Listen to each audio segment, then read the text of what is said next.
Welcome to the Jesus Calling podcast. Today, we speak with two women who tell stories of hope and transformation that have happened in their lives as they were pursued by God and daily started following Him. From a young age, Lisa Delgado experienced trauma and abuse in her life.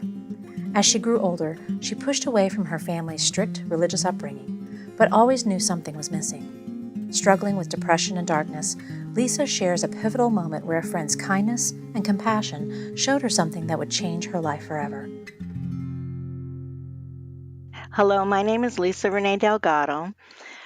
I was born and raised here in Phoenix, Arizona, and my upbringing as a child, it was pretty rough.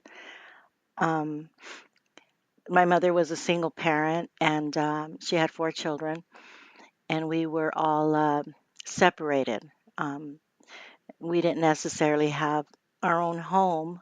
Um, she had we had babysitters, kind of like foster parents, temporary foster parents, because we would stay in each home for maybe up to 2 weeks to a few months at a time. One of my biggest dreams as a child was having our own home and having um, my mom with us. It was really hard though because, like I said, she was a single parent and she didn't have any support. So it was pretty rough. There was a lot of abuse, emotional and physical, and and when we would see her, I would just think, is this the day? Is this the day we're going to go home with my mom? But it didn't happen, and it didn't happen until I was 12, and that's when we finally got our own home. My mother was I'll never forget. She was so excited because she actually bought her own home, and we were so happy because we had our mom back, and we had our own home, and we had our own bedroom. We didn't have to share it with anyone, and we didn't have to worry about sleeping with one eye open because someone might come in and molest us. And so, we pretty much lived a life of fear, very fearful. In my early years as an adult, before then, as a teenager, I became very rebellious, and my mom remarried, and she endured a lot of pain there, and there was abuse there as well, and for all of us, not just my mom. And we endured it because, we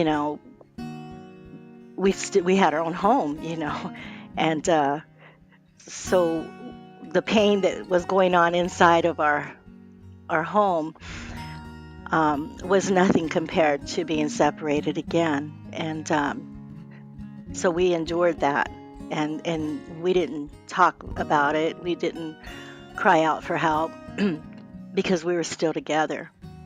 And that was the most important, is that my siblings and I and my mother would not be separated again. But in the meantime, as a teenager, I became very rebellious and sexual. I had my first child at the age of 16, sorry. But prior to that, I had attempted to commit suicide twice, and thank God I failed. The second time I attempted suicide, I ended up in a rehab for 6 months, and I couldn't share what was going on at home in group meetings or talking to a counselor. Being in that rehab, though, I met some pretty amazing people. I roommated with a young girl my age who also attempted to commit suicide, and we became really, really good friends. And we kind of helped each other. We didn't go to the group meetings. We didn't participate in any of that. So we were just tagged as spoiled brats who wanted whatever they wanted. We were okay with that. So, but we did. We helped each other. We talked. We encouraged each other, and so that what could have been bad, it was actually good. I mean, they didn't put me in a straitjacket or anything, so that's a good thing. um, and then in my early adult years, like I said, I had my first child when I was 16. I had a son, and he so amazing. I mean, I am so proud of my son. Um, but I kind of followed in the footsteps of my mother because when I became pregnant, um, his biological father didn't want anything to do with us, and so there I was, a single parent, and again, like my mother, I had to work two jobs to support my son and myself. So after a short time, I met a young man who I thought he was my best friend. There was nothing other than that. I mean, I trusted him. I told him, all my secrets, and we were just friends. And to me, he was my very best friend. And he had talked me into moving into a house with two other guys, and that we would all roommate. And I think I was 17 at that time, and I was really excited because my son was going to have a home and a yard, and I had big dreams, and there was a kind of a little hope there for us. And so we moved into this house, and I think I was there two nights when my so-called best friend, I, I I didn't have a job at that time, and so he gave me a proposition um, to become a prostitute, and he said that he would take care of me. And I got up after the conversation and gathered my son, and then we walked in the middle of the night down. Uh, the street is called Roosevelt, and that is a very, very dangerous street to be with a 2-year-old baby walking. And that was one of the darkest times of my life.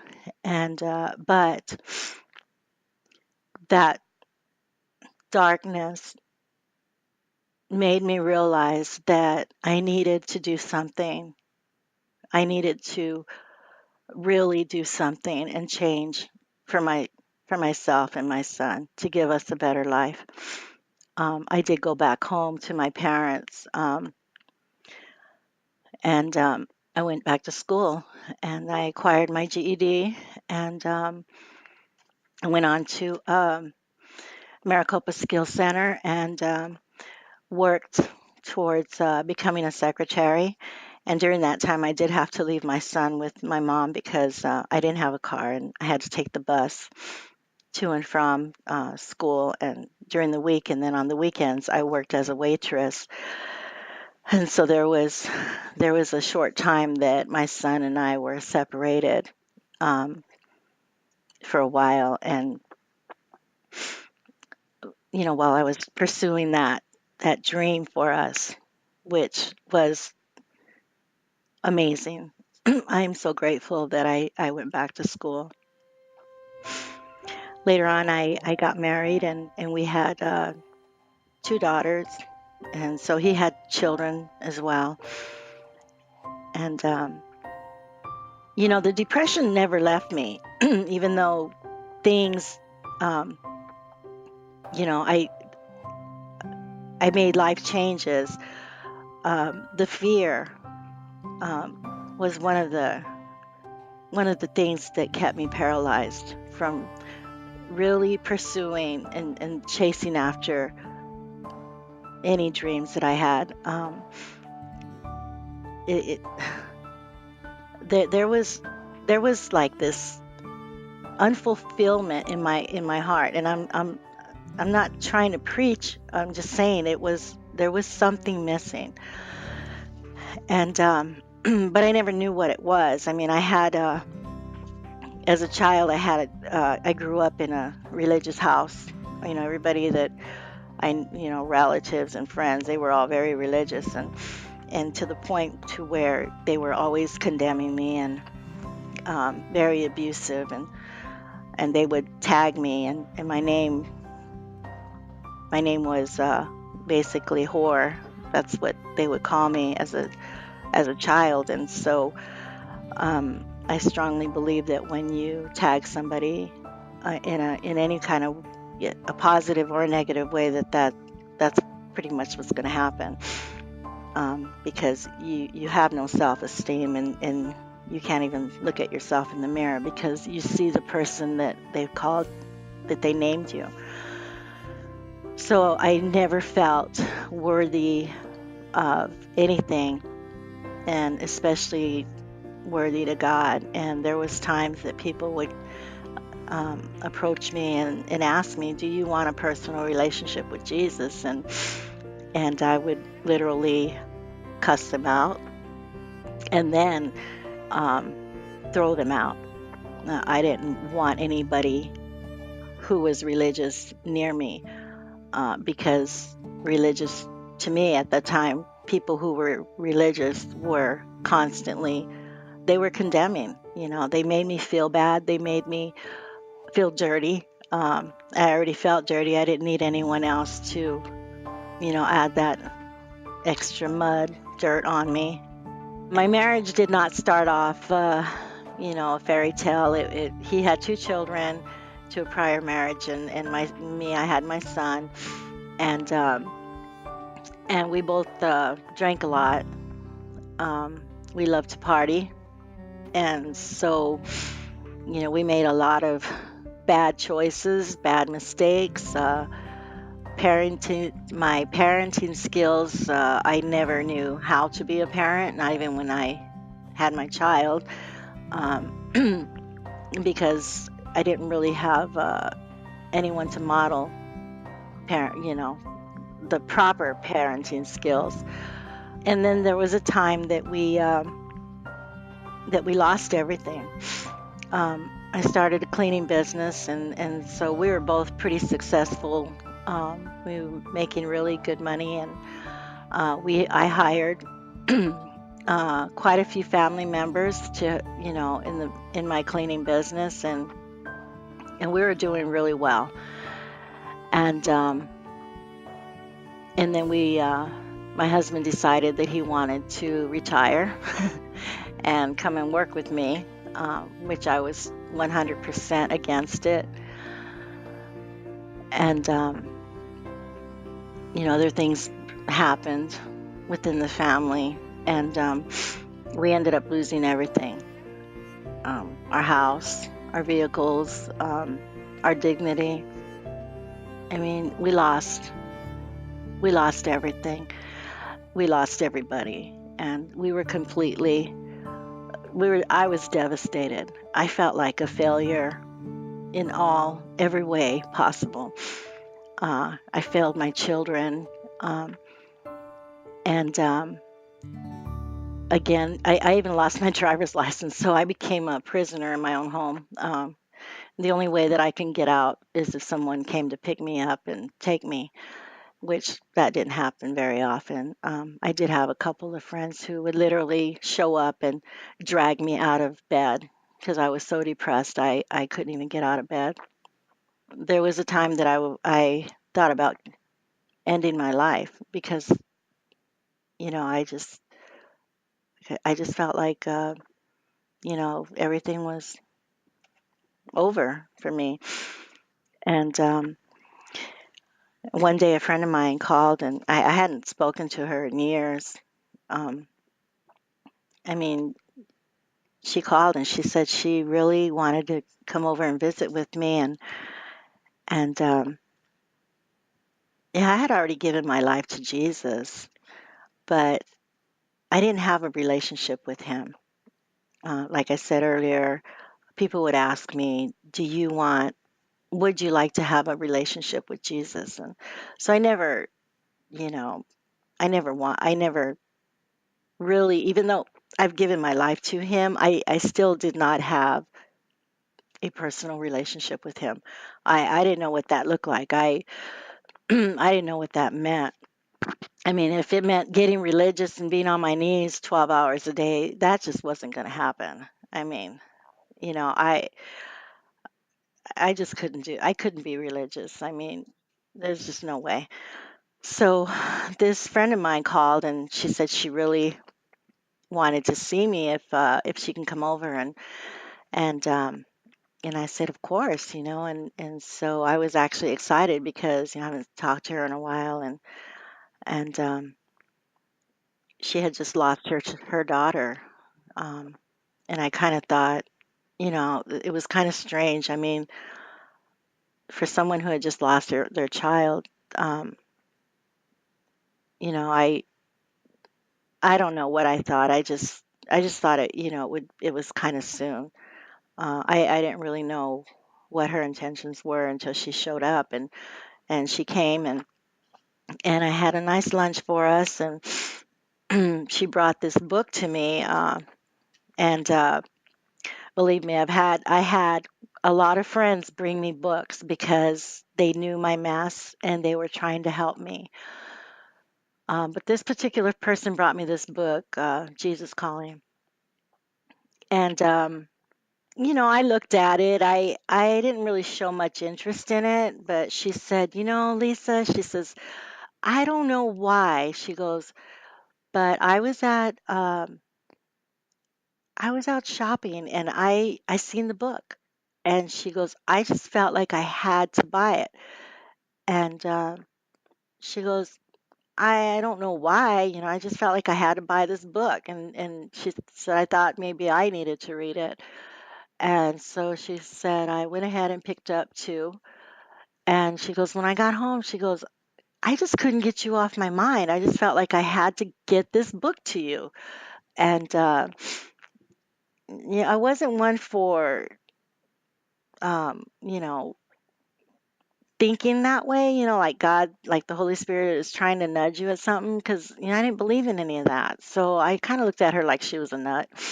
And I said, okay. And I didn't know that the Holy Spirit worked out like that. But I took the book, we talked, and I laid it on top of all the other books I had on my nightstand. And I definitely was planning on tossing it along with all the other books. So I was going to toss it along with the rest.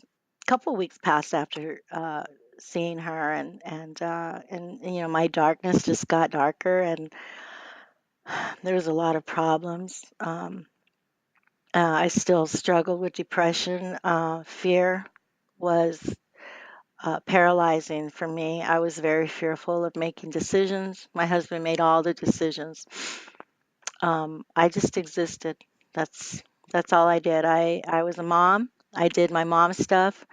I was a wife. I did my wife stuff. I felt like a robot. I washed dishes 6 times a day until I would snap and literally run away. And like I said, I lost my driver's license. So one day I just ran away and got on the city bus, and the bus driver laughed at me because he asked me where I was going, and I said, I don't know. And so I rode the bus all the way to one end of town back home. And just to calm down, cool off. But this one particular night, I was at the end, and we had a gun. My husband had the gun in the closet and on my side of the bed. was the closet, and Jesus Calling was the only book left. I don't know why I didn't toss it. I did toss the other books, but Jesus Calling was still there. And I remember went into my room, and I was just gonna because I tried to attempt suicide as a teenager and I took pills. I knew those weren't going to work, and so I wanted to make sure that something was going to work this time. So I went for the gun, and when I when I went for the gun, I looked down and seen the book, Jesus Calling, and I opened it up, and it was August 31st, and in big bold letters, like I said, I didn't believe that the Holy Spirit uh, worked in mysterious ways, but in big bold letters, it said, "I am not punishing you." And I just broke. I broke and I cried because my whole life I felt like God was always punishing me for every single mistake I ever made. I just felt like any bad thing, which a lot of bad things happened in my life, I just felt like God was always punishing me. And so could have nobody could have told me that. Only God could have told me that, because only He knew what was in my heart. And from that day on, every single day, I have been reading Jesus Calling, and I have a personal relationship with Jesus, and every single day He helps me walk out of all my fears, and I still have more, and I'm still struggling. I still have, right now we're in a season of, pain, but Jesus, he helps me. And so this is a book I read for over 15 years, every single day. I still read it. This was 15 years ago that I began my relationship with Jesus. And I still, to this day, wake up every morning, and I read the Word, and I always go to my Jesus Calling, and I have a relationship with Him that the only way that I can describe my relationship with Jesus, August 31st, Jesus Calling, grow strong in your weakness. Some of my children I've gifted with abundant strength and stamina. Others, like you, have received the humble gift of frailty. Your fragility is not a punishment, nor does it indicate lack of faith. On the contrary, weak ones like you must live by faith, depending on me to get you through the day. I am developing your ability to trust me, to lean on me, rather than on your own understanding. Your natural preference is to plan out your day, knowing what will happen when. My preference is for you to depend on me continually, trusting me to guide you and strengthen you as needed. This is how you grow strong in your weakness. Amen. He helps me every single day, and since then I've been healed in a lot of ways. I still go through. I'm still walking in areas of my life where I've had unforgiveness, and especially forgiving myself. And one of the things that I could never ever receive was love. I could never receive love.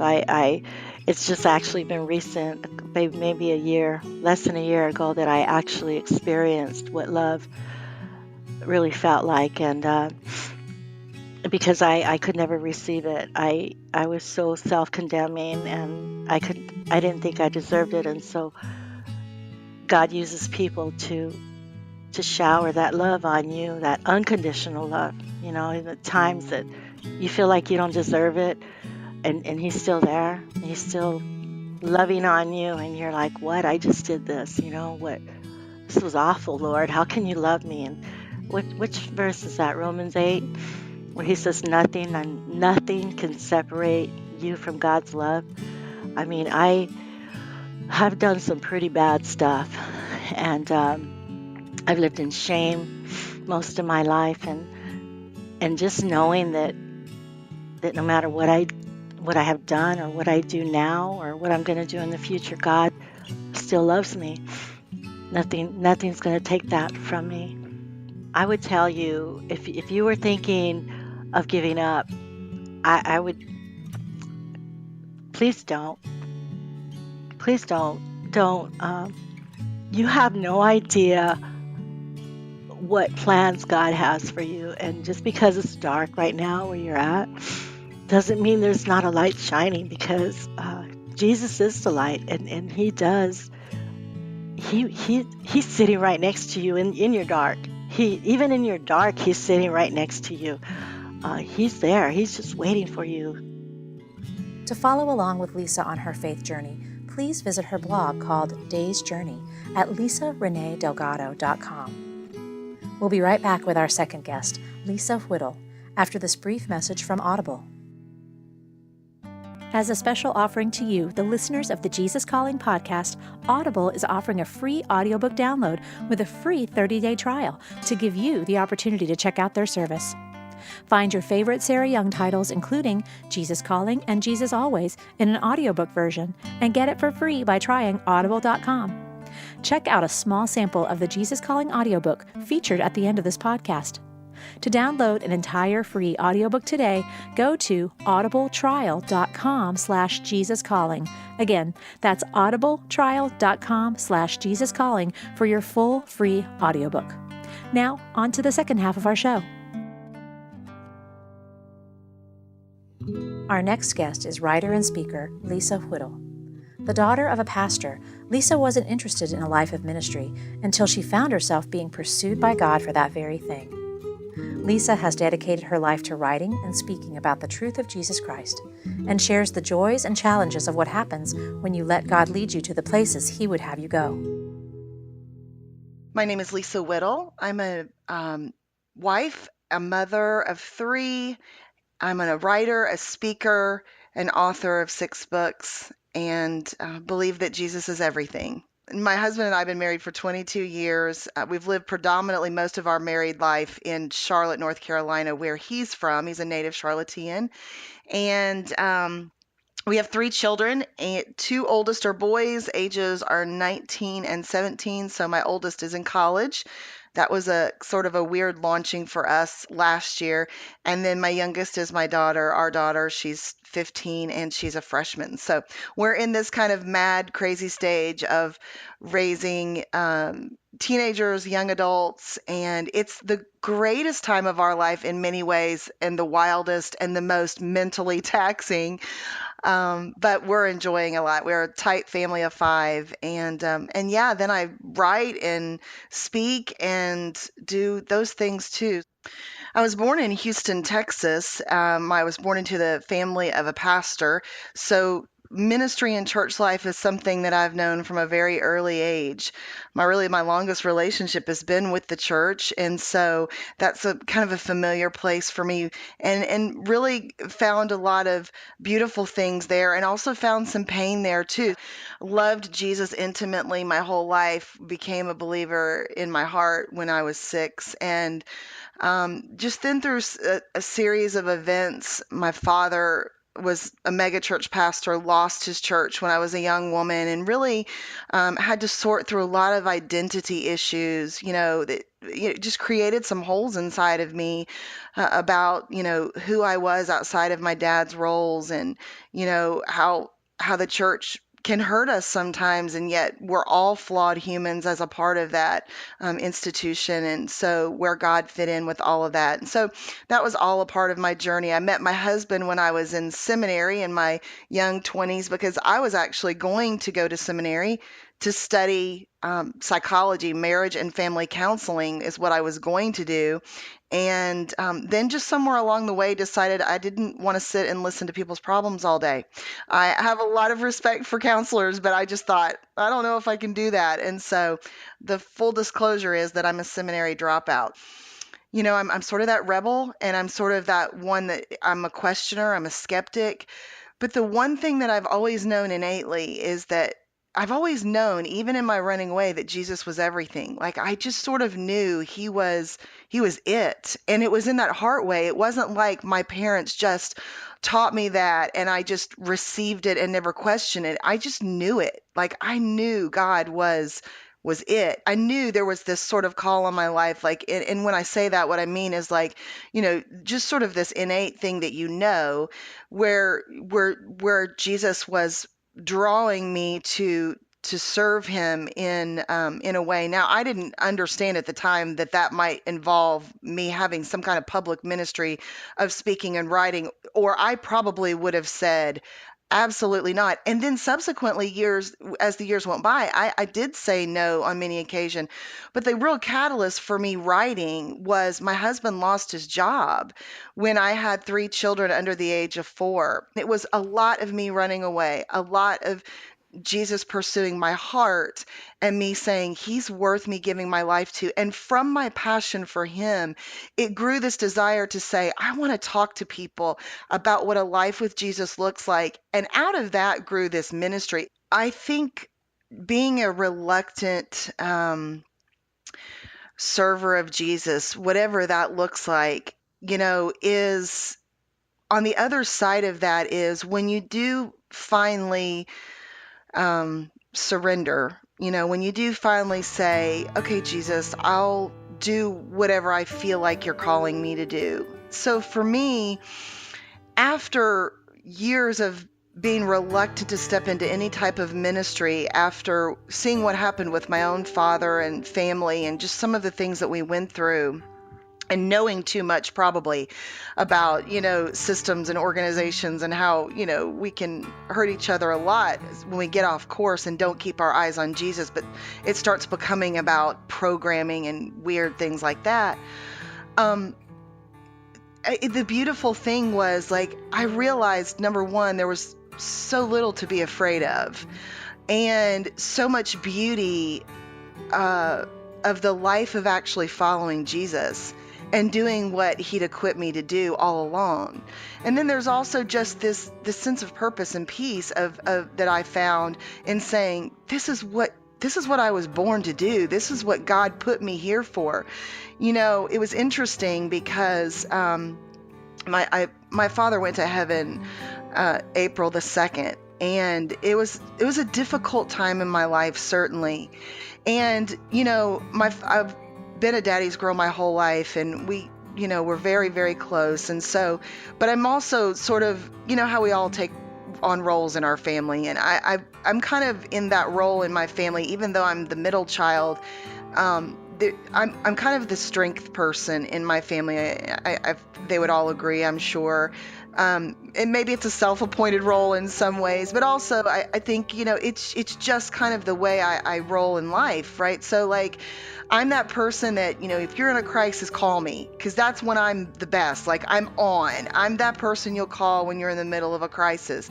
But it was interesting because around the time of his funeral, I had many, many things to do. I was really kind of in charge of the whole funeral, and that was a role that I wanted because I wanted to do that for my mother, because I wanted her to be able to just sort of mourn and be in an elevated position that she deserved as the wife of someone who stayed so faithful to my father through ministry all these years. And I wanted her to enjoy the funeral, and I wanted to just take care of the details because I knew my father so well. I wanted to honor him so well, but it was a lot. I was also giving part of the eulogy. I was also I was just coordinating many details. And I'll never forget, it was the morning of his funeral. I received a text. It was from somebody, and they needed some little small detail. I think it was safety pins, actually. They were like, I'm at the church and I need some safety pins. And I'll be honest with you, at that moment, I was so overcome and frustrated. And I was like, I said to myself in my bathroom, are you kidding me? Like I'm giving this eulogy and I've coordinated this whole funeral. Are you kidding me? And I really sensed the Lord speak to my heart. Why do you resent what I have created you to do?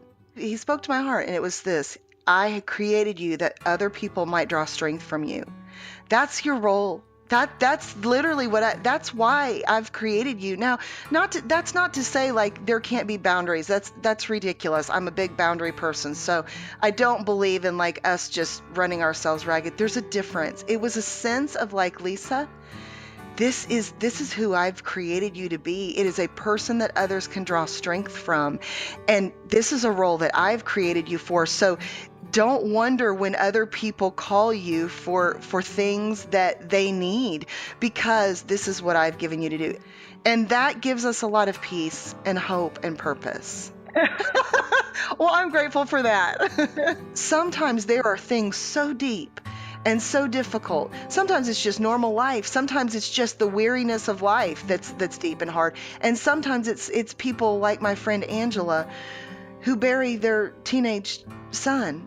And that is a pain that I can't fully know. And yet what I can imagine in my empathy and in my prayers for her is that we're not going to have the words for that.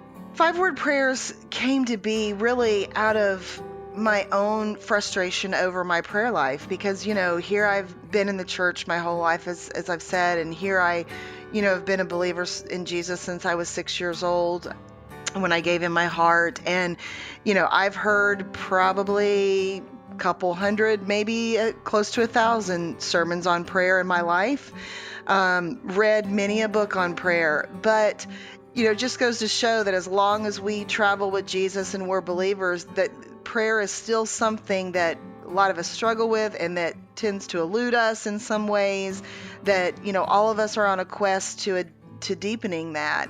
What I love about 5-word prayers is that, and what I believe and what I hope and what's been my intent in writing it, is that it would not help us, that it would help us pray more, not less. So what I hope is that it will spark something, because I have full confidence that if we offer 5 small words to the Lord, he can take it from there and help us know how to further that. But sometimes we just don't know how to get started. And so this is just a gentle nudge from a sister, from a friend who says, hey, you might not have the words today, but let me offer you these 5 quickly.